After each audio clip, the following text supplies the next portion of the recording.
What if instead you told yourself, I have $1 million in the bank? That's specific. That's an outcome. That's a direction to head. Going to is something in the future. Have is present tense, which means your subconscious starts focusing on how to make that real right now. I don't actually have $1 million in the bank yet, but I'm working on it. Some items on my list are things that I want to achieve. Other things are things I can accomplish every day. I am an exceptional wife. That one is on my list. I write it down every day as a reminder of who I am and who I want to be. When I imagine my future best self, she's still drunk in love with Dave Hollis. In the future, he's still my best friend, and we still can't keep our hands off each other. Only now we look so much fresher because all our kids are older and we don't have to change diapers or wake up with a teething baby. I'm careful with the words I write down, too. I don't use the word good. I don't use the word great.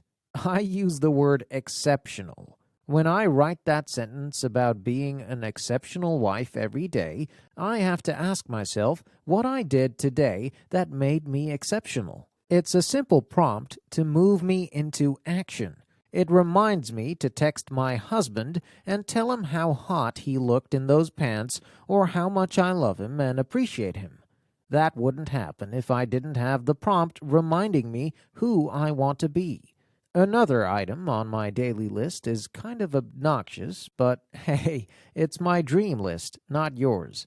I write down, I only fly first class. If you follow me on social media, you may have some idea of how often I travel for work. It's a lot, you guys. A lot. I don't mind the travel because 90% of the time I'm on the road to give a keynote speech or motivate a bunch of conference attendees with my unique lyrical stylings and the energy of a Springer Spaniel. Public speaking is one of my favorite parts of my job, but it also requires focus and energy. It's hard to have either when you're shuffling back and forth across the country on planes. And it's hard to keep up with my current workload so that I can make all those speaking engagements when I'm sitting in coach. Also, my current workload always involves writing. I'm either writing a book or editing a book or working on an article or a post, and because it's me and I don't know the meaning of the word private, almost everything I write tends to be sensitive in nature. Do you know how weird it is to write a chapter on your sex life while a rando guy sits next to you sharing the armrest? I do. I've written on planes for years. There's no other way for me to turn these suckers in on time, and I hate not writing simply because I'm worried about what my neighbor thinks of Chapter 5. That's where this dream comes into play. In my mind, first class is good for one single thing: seat size. I don't care about their weird entrees. I don't care about the free wine. I don't even care about the ability to get on the plane before everyone else. All I care about is that in first class, I can sit crisscross applesauce with this computer in my lap. It's so comfortable. It's so far away from the next nearest person. It's the best. I know this because one time, years ago, Dave used his miles to upgrade me on a flight. Once I got a taste of the promised land, I couldn't stop dreaming about it. So I wrote the words, I only fly first class, every day, for months and months. Which means that every day my brain accepted that as truth and helped to make that dream a reality for me. When I first started writing it on my list, we didn't have that kind of money in our travel budget at work, and just because I wanted it to be true didn't make it so. But after writing it down for about 6 months, I had an epiphany so dumb I wanted to punch myself in the face for not thinking of it earlier. You're going to laugh. Or maybe you already know how I solved the problem because it was so obvious to you. I started flying first class because I told people it was part of my travel requirements. Meaning, when companies reached out and said, Hey, Rachel Hollis is the cat's pajamas, and we'd love to have her fire up our sales force. What would it take to get her here? My assistant would tell them my speaking rate, and right after it, she'd add the line, plus first-class travel and accommodations. In the beginning, I was so nervous that people would be annoyed and that I'd miss out on big opportunities or be seen as a diva. But nobody batted an eyelash. First of all, when you've worked to get to a certain place in your career, it's not unusual to request perks you wouldn't have been given when you first started out. Secondly, brands could either afford it or they couldn't, but nobody got mad or sent the villagers to my house with pitchforks.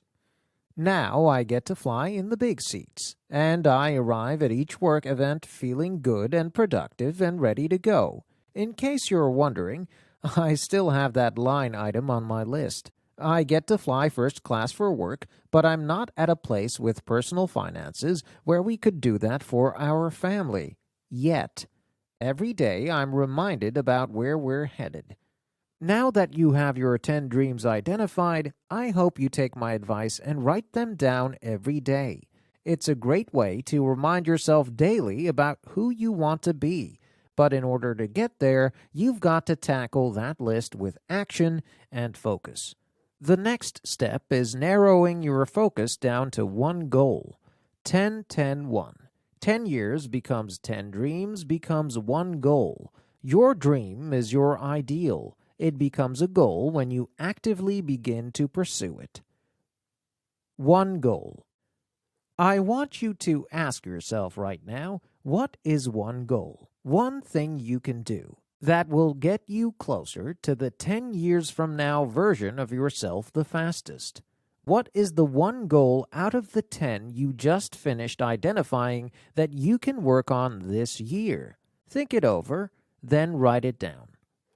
To achieve a goal, you need to make sure you have clarity on two things. 1. What are the specifics? 2. How will you measure your progress? I want to lose weight is not specific. Do you want to lose 2 pounds or 100 pounds? That's specific. I want a body fat percentage of 24%.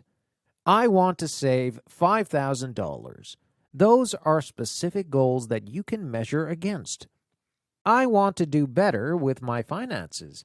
That's garbage. You're already setting yourself up for failure, or you're setting up to give yourself credit for work without making measurable progress. Paying cash for your latte instead of using a credit card could be considered doing better on finances, but where is it getting you? If your goal is something more along the lines of, I want to save $5,000, you wouldn't have a latte at all. Your goal also needs to be measurable. You have to be able to judge whether you're making progress or getting closer to where you want to be. A lot of people also say that a goal has to have a time limit, but I don't like that for personal goals because I feel like it sets you up for failure. If you tell yourself you've got to be in shape by the end of February, and then you get to mid-February and you haven't done it, you beat yourself up.